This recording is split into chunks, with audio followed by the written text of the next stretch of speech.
Have you ever wondered what it's really like to rehab a professional athlete?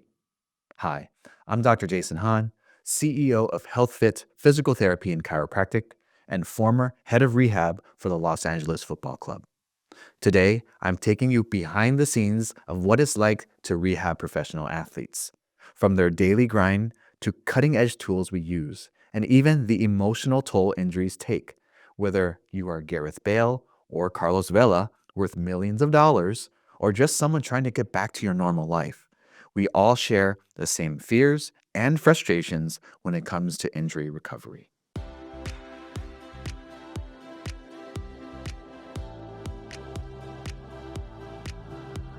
When I worked in professional sports, I'd see players almost every day, sometimes 6 or 7 days a week. This allowed me to track their progress in real time, adjust treatments on the spot, and stay deeply involved in their recovery.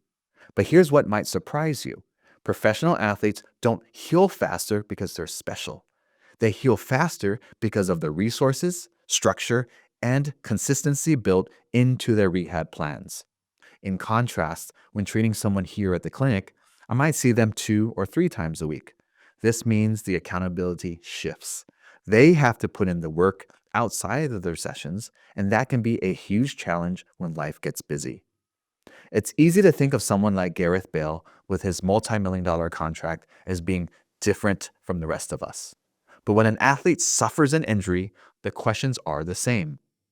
How long will it take to recover? What if I never feel the same again? And am I going to lose everything that I've worked for?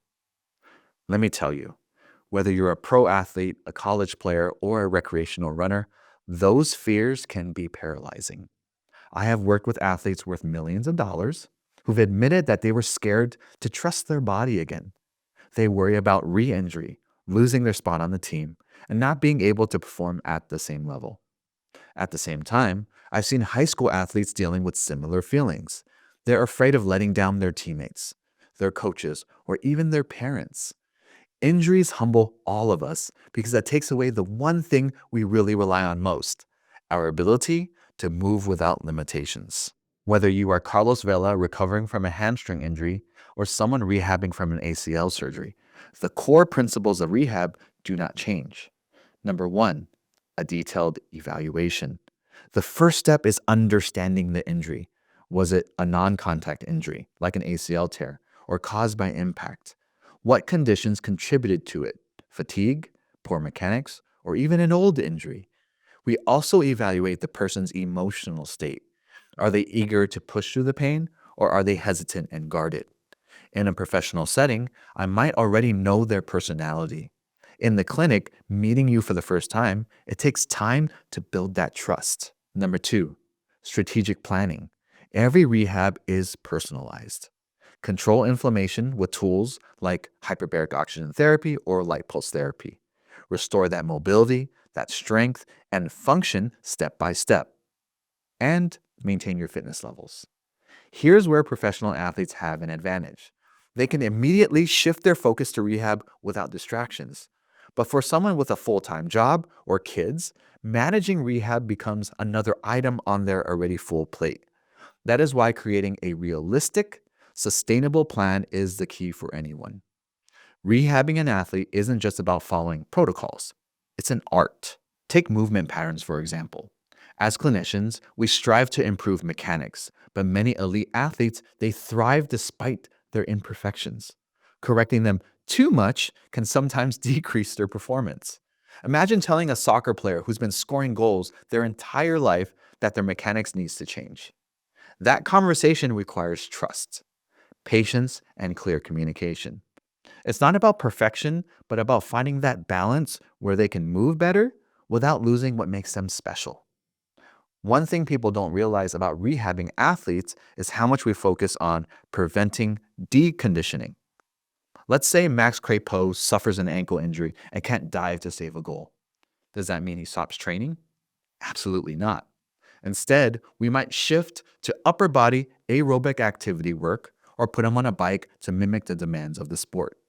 For soccer players, that can mean interval sprints to simulate high-intensity bursts during a game. The same applies to everyday clients. If someone can't run, we find alternatives to keep them active while protecting the injured area.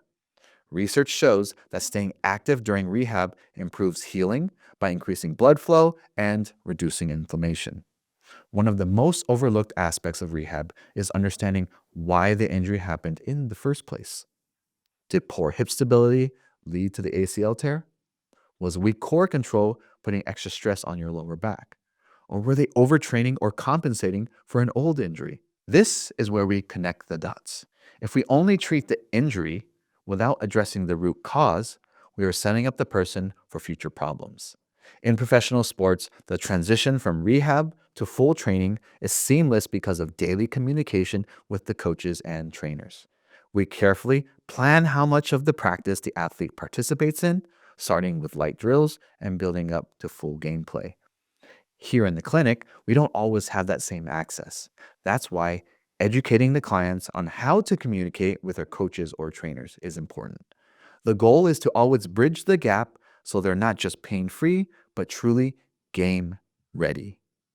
At the end of the day, rehabbing an athlete, whether a pro or not, is about treating the entire person, not just the injury. It's about understanding their fears, guiding them through the process, and helping them rediscover their confidence. So, whether you're Gareth Bale battling to return to the pitch or a weekend warrior trying to get back to your favorite hike, the journey is about more than just healing. It's about reclaiming your strength, your freedom, and your peace of mind. We don't believe in cookie cutter solutions when it comes to your care, because no matter who you are, you deserve to feel strong, confident, and ready to take on what's next. Thank you for watching, and I'll see you in the next video. Hey, if you found this video useful, please give it a thumbs up. Don't forget to subscribe and hit the bell notification for our latest tips coming to you every week. Share this video with your family and friends. It might just make their day a little bit better. I'll see you soon.